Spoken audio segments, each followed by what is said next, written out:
my name is Mallory and And I'm Haley Chislett and we're representing the beautiful school of Fort Walton Beach High School.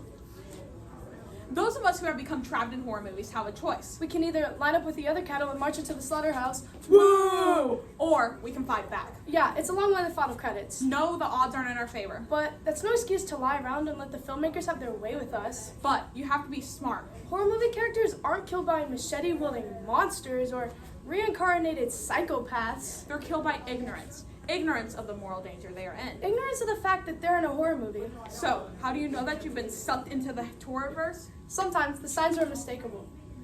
Let's face it, characters in horror movies are not the sharpest tools in the shed. They make, let's just say, questionable decisions that leave you to wonder if they have any brains at all. For example, I've never seen a character in a horror movie turn on the lights. Roaming around in the dark with a serial killer or a possessed doll on the loose is a much better option, right? They always have to go in the darkest, creepiest woods. or the darkest and creakiest basements imaginable. Quick!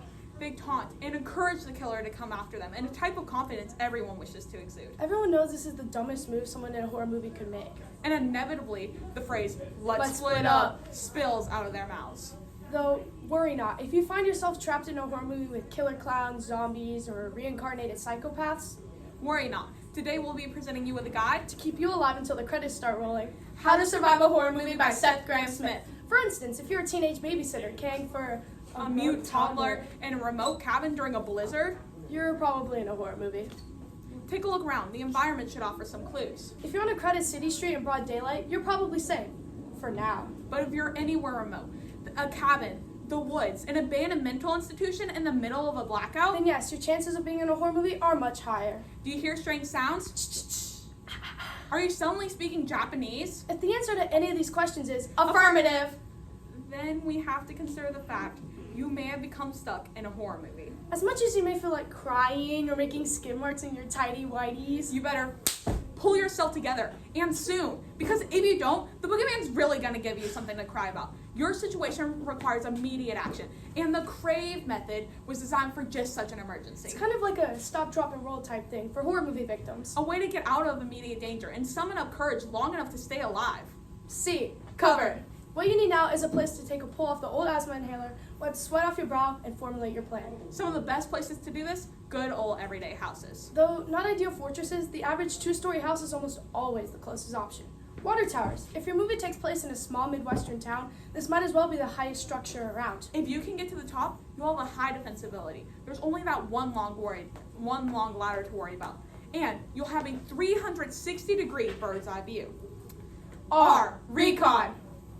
Now that you've gotten an idea of where the enemy is, you've gotten a place to relax, it's time to figure out where he is and what he's up to.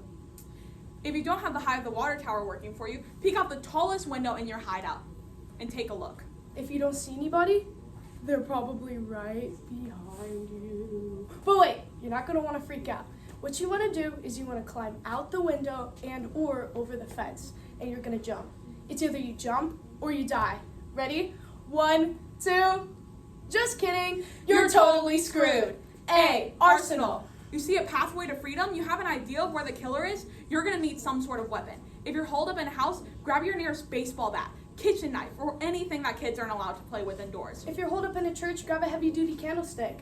And if you're on top of the water tower, grab your nearest... There aren't that many options with the water tower. We probably should have thought of that before you came up there. V. Vehicle.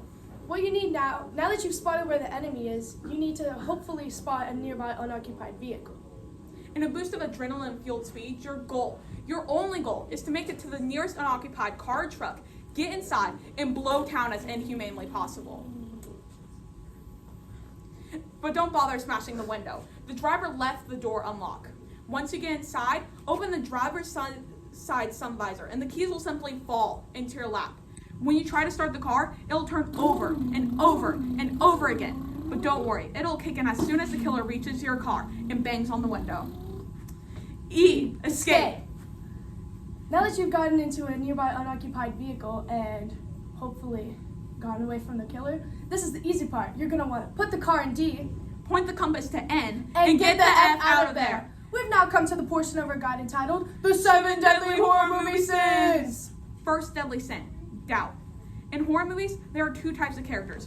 Those who will believe your story and those who won't. It was just a dream, honey. No, it wasn't, people. Come on. Your son has been having reoccurring nightmares night after night about getting brutally murdered in their sleep, and you're passing off as what? Indigestion? Those are just ghost stories our parents told us. Yeah, and they just happen to be true. If your parents have spent the last 17 years telling you not to go into the abandoned mannequin factory, here's an idea. Don't go into the abandoned mannequin factory.